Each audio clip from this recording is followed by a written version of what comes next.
I hate to break it to the Justin Fields haters, but QB1 might be here to stay. The Chicago Bears, on the same day, by the way, that they clinched the #1 overall pick in the draft, again, back-to-back years, okay, the Panthers lost today, so we officially have #1 overall pick secured. On that same day, our quarterback has the best performance of his entire Bears career, puts up 37 freaking points on a top 10 Atlanta Falcons defense. It very easily could have been 42, 45, 50 if our receivers made a few plays for him in the end zone, especially Tyler Scott, but I'm not going to complain whatsoever because the Bears put up 37 points on a team trying to make the playoffs. Okay, we basically knocked the Falcons out of playoff contention with this loss that they suffered, and even though the Bears also are basically out of playoff contention at this point in time, the Rams sadly won today. We need the Rams to lose out, so Bears are basically out at this point. We still have a tiny chance if the Vikings and the Packers tie tonight, but we all know that's probably not going to happen. So Bears are probably out, guys, but I don't care about that at this point in time because the way this team is playing football at this point in time with all the draft capital they have in the offseason, all the cap space they have as well, the future is so damn bright for the Chicago Bears, and it feels so good to be saying that for one of the only times in my entire life. What's going on, guys? I'm back with the Chicago Bears post-game reaction videos, which I'll be doing after every single Bears game this year. So subscribe to my channel if you guys want my thoughts before and after each Bears game. And I apologize, I'm actually in an Airbnb in Florida on vacation, so the background is not the best. The lighting also kind of sucks. The audio hopefully is fine. I brought my audio equipment with me, but forgive me if it's a little bit, of a bad background or whatever, but I'm sure you guys don't care about that because I have a lot of positive things to say about the Chicago Bears and where they're headed in the very near future. Because with a win like this, guys, this was probably the best case scenario for the Chicago Bears today, okay? I did not think they were going to win this game by 20 points and completely dominate the Falcons throughout the vast majority of this game. And we had so many calls go against us in this game too, okay? The referees kind of fucked us in this game, but the Chicago Bears, to their credit, did not let that rattle them or ruin their momentum like they have in the past, okay? Good teams do not let the refs be a factor in any game because they destroy their opposition. And in this game, Justin Fields and the Bears did not let the missed roughing the passer calls or the missed encroachment call on the Falcons defense or the dozens of other bad calls, maybe not dozens, but there was a lot of bad calls going against the Bears in this game. The Bears did not let that ruin their game. And I'm so proud of the Bears for taking that next step forward as a football team. And make no mistake about it, guys, like this performance is so damn impressive for the Chicago Bears offense and Justin Fields because the Falcons, according to basically every single metric, okay, defensive EPA, points allowed, yards allowed, passing yards allowed, in the red zone, they were actually ranked as the #1 defense in all of football. On third down, they're ranked as the #3 defense in all of football. Against that defense, Justin Fields had the best performance probably of his entire career, and the Bears offense just completely exploded throughout this game. And credit, before I talk about Justin Fields, I want to give a lot of credit to the Chicago Bears offensive line because, man, them boys up front were really damn impressive in this game, okay? Everybody. I mean, obviously Lucas Patrick had a couple bad snaps, a couple bad penalties as well, and Nate Davis had a couple bad snaps as well, but aside from that, they were so damn good the entire game, okay? Giving Justin Fields nice clean pockets. On third down, they were pretty good. A couple times, Fields kind of bailed them out by running with the football, which we'll talk about that in a little bit, obviously, but the offensive line was really, really impressive, and they're really coming together as being one of the better units, honestly, in football if they add a competent center, okay? No offense to Lucas Patrick. I love his personality. I love his charisma. I love, how much of a team player he is, but he is not a good center, okay? We are honestly a center away from having a very good offensive line, in my opinion. And yes, we do have to get better depth. We need more guards probably on this team because Tevin Jenkins gets hurt a lot, and Nate Davis also has his up and down. So I would like the Bears to add a guard, maybe another swing tackle instead of Larry Borum, but draft a center, sign a center. I don't really care. Just find a competent center this offseason. And if you do that, the Bears have one of the best front fives in all of football. And a lot of credit goes out to Ryan Poles for finding these offensive linemen and completely rebuilding the Bears offensive line in only 2 seasons. Okay, that's a lot of good scouting work by Ryan Poles, Ian Cunningham, in the entire Bears scouting department. But Putting the offensive line aside, guys, let's talk about Justin Fields QB1 and his day, because when I tell you this is probably the best I've seen Justin Fields look in the NFL, I'm not exaggerating about that, guys. Okay, obviously Justin Fields has had better statistical outings in the past. Like this year, he threw for 330 yards almost against the Broncos. And, obviously other games last year, his rookie year, he had, good outings as well. But I feel like, beginning to end, this is probably the most complete and well-rounded game that Justin Fields has played as a pro because of how dominant he was as both a runner and a passer. And that's a key thing here, guys. Like many games in the past, Justin Fields has had crazy rushing performances, but as a passer, he has sometimes left a little bit to be desired. And that's not always been his fault because his receivers in the past have not been that good. His offensive line in the past has not really been that good, but he also had his own limitations as a passer, but he has been improving a lot throughout the course of the season. And yes, it's been a little bit up and down, but growth is not always linear, guys. Like sometimes you improve by a lot.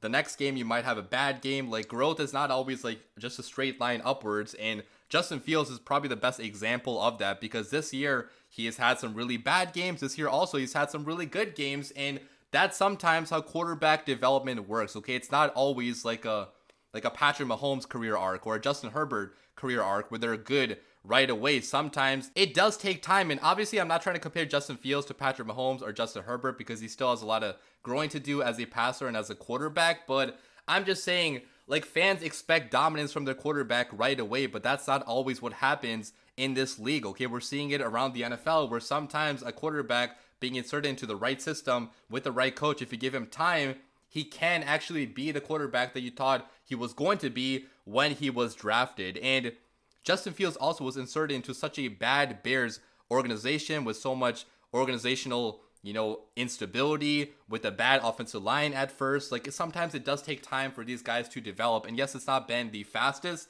development out of Justin Fields. And yes, I still understand why some Bears fans might want to move off of him because he has been inconsistent, up and down. But I've been saying it the entire season. Like, even though I would support a new Bears quarterback, whoever that may be, if the Bears do draft a quarterback, obviously I would put my support behind that quarterback because I'm a Bears fan. But I have been hoping and praying for a scenario in which Fields can stay here in Chicago because that is the best possible scenario, I feel like, for all Bears fans. Okay, if Fields does work out here in Chicago, we have the #1 overall pick to potentially select Marvin Harrison Jr., to trade back and get a generational haul that could set up our team for many, many years to come in the future, build an absolute God squad around Justin Fields. Those things are possible if you keep Fields here as the quarterback of this team. And he's also only 24 years old, guys. I feel like we forget these quarterbacks oftentimes are pretty young. So a 24-year-old quarterback still has a lot of time in front of him to learn and grow. And if he gets better over the offseason, if the Bears add pieces, like I'm just saying, man,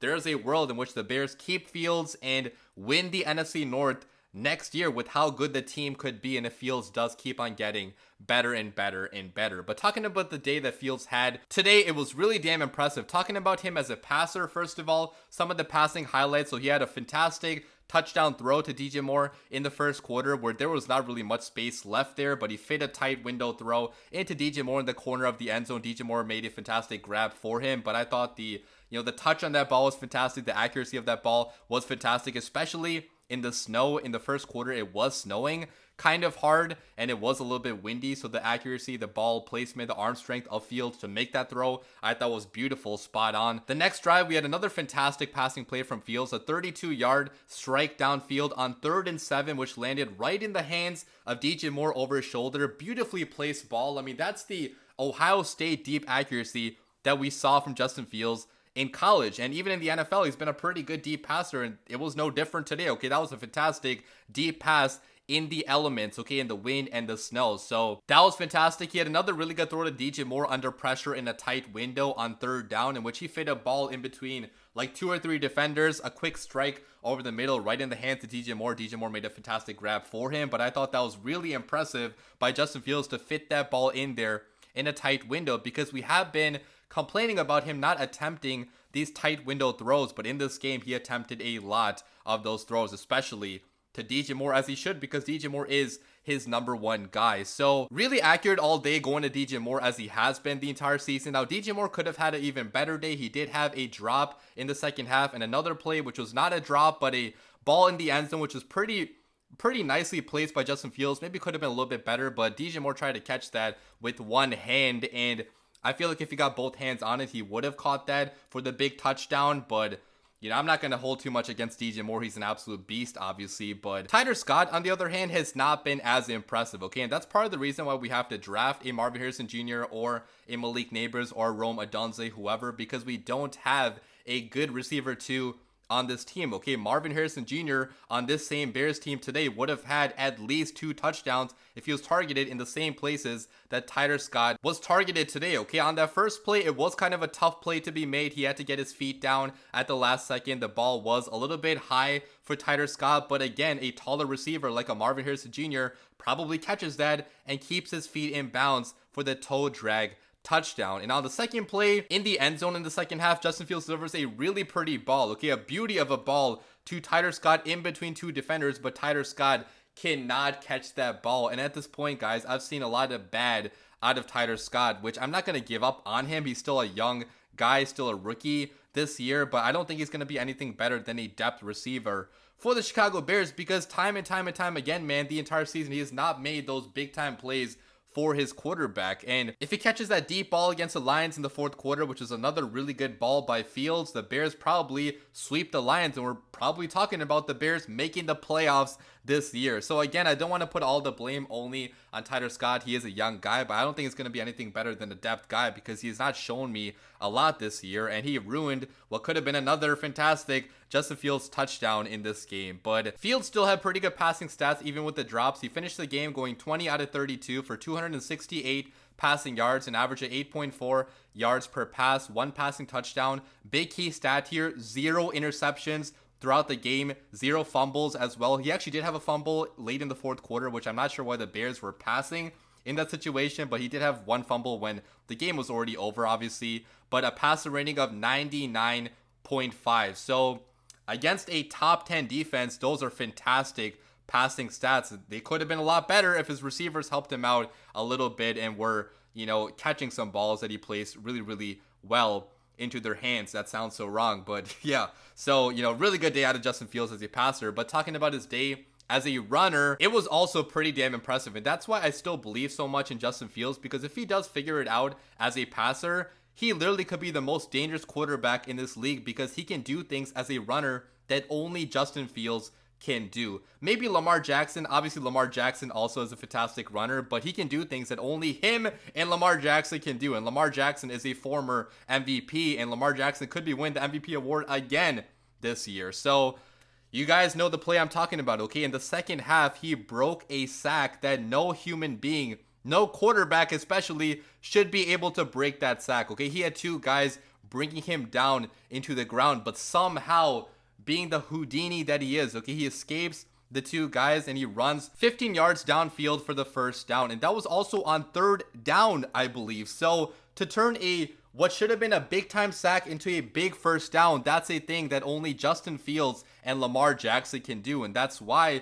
Justin Fields is so damn special. That's why he has so many supporters, of him in the Chicago fan base. He also had another run on the second touchdown of the game, in which he just used his fantastic 4.4 speed to blaze past the left sideline and, get that touchdown, put the ball over the pylon, and, score the second touchdown of the game for the Chicago Bears. And again, it's plays like that where you just so appreciate having a mobile, dynamic quarterback, because the Falcons were the #1 ranked red zone defense, but against a mobile quarterback, it's so hard to guard, to defend the entire field, because you have to guard against his abilities as a passer and also as a runner. So top to bottom, man, in my opinion, this was the best game that Justin Fields has played of his Bears career, okay? He was fantastic in every single quarter from beginning to end, and he enabled the Bears to score 37 points, and probably should have been even more against a top 10 defense at home. That was really, really damn impressive, and it makes me think, guys, Justin Fields could still be staying here with the Chicago Bears when he puts on performances like this. But talking about the defense now, I talked a lot about the offense. I'll talk about the defense very briefly, but the defense, as I've been saying for the past month plus now, is turning into a top 10, top 5 unit, which again, a lot of credit goes out to Matt Eberflus for completely fixing the Chicago Bears defense from being the worst in football last year taking over for Allen Williams and turning it around to be one of the best in football right now with how they are playing. And so many guys on this defense are developing so damn well. You saw it in this game. Rookie Tyreek Stevenson, he had 2 interceptions in this game. And yes, one was in garbage time, but the first one, guys, was a thing of beauty, okay? He baited Taylor Heineke into throwing a pretty bad ball. He gets his hands up, makes it go the other way. And that's really similar to the play that Jalen Johnson made against the Raiders. If you guys remember that interception, you know, I think he's learning very well from one of the best cornerbacks in football. Unfortunately, Jalen Johnson could not finish the game today. He did get injured, but it really shows you the, depth of cornerbacks that we have on this team, that even missing CB1 for the vast majority of the second half, the Bears were completely fine in the secondary, okay? Tyreek Stevenson stepped up, Kyler Gordon stepped up, Terrell Smith, the other rookie cornerback, also stepped up, and he's been having a very underrated season, behind the scenes, which I feel like enough people are not talking about, but this secondary is so damn good at this point in time, okay? Overall, we did get 4 interceptions. Spider-Man Kyler Gordon also got a pick in the second half. He also had a fantastic backflip to celebrate that, which I really love Kyler Gordon's whole persona of being Spider-Man. It's so damn cool. It gives the defense energy watching him celebrate and watching him doing his Spider-Man celebrations. It's just, the defense is coming together honestly like 2018. We're not quite at 2018 levels. Obviously, we have to add more pieces through the NFL draft, through another offseason. But if we have another good offseason adding pieces, this could be one of the scariest defenses in all of football next year. It already kind of is that this year, okay? And we did have 4 total picks in this game. Tyreek Stevenson had 2, Kyler Gordon had the 1 I talked about, and TJ Edwards also had an interception, which, man, I just cannot say enough good things about TJ Edwards as well, because this guy's been such a beast for the Chicago Bears at a pretty cheap deal, okay? We didn't sign him to that much money, but he's been playing like one of the best players in all of football this year at the linebacker spot. So fantastic job forcing turnovers for this Bears defense. He just seems to really feast on forcing these turnovers because Matt Eberflus is putting them in great position to make them. And the pass rush also has been so much damn better. Okay, Gervon Dexter had 2 sacks in this game. Okay, at this point, he's honestly having a Jalen Carter level impact, as crazy as that sounds. Okay, his physical profile has always been fantastic, and if he just put it all together, he was always going to be a fantastic defensive tackle. And it seems like he is starting to put it all together, because as of late, man, he has been one of the better defensive tackles in football from a pass rushing point of view. Okay, the power that he has, the get off has been a lot better, the speed, the strength, it's all there in Gervon Dexter, and it's so damn exciting. So all in all, man, like, I don't want to ramble on for too much longer because this video already is pretty long and I have so much other things to do on my vacation. But what a win for the Chicago Bears and for Justin Fields. Okay, it's wins like this that really do change the narrative around Justin Fields and also around this entire team, because when you put on dominant performances like this against teams contending for the playoffs, people are going to start to notice. And now the Bears have won 7 games after having the worst record in football last year. And again, if we just did not choke those games earlier in the season, we very easily would have been a playoff team. So it kind of sucks that we're not going to make the playoffs probably. I do wish this team did get a chance to show what they had. We probably would have lost in the first round, but it still would have been fun to make it in. But next week, guys, we have a chance to knock the Packers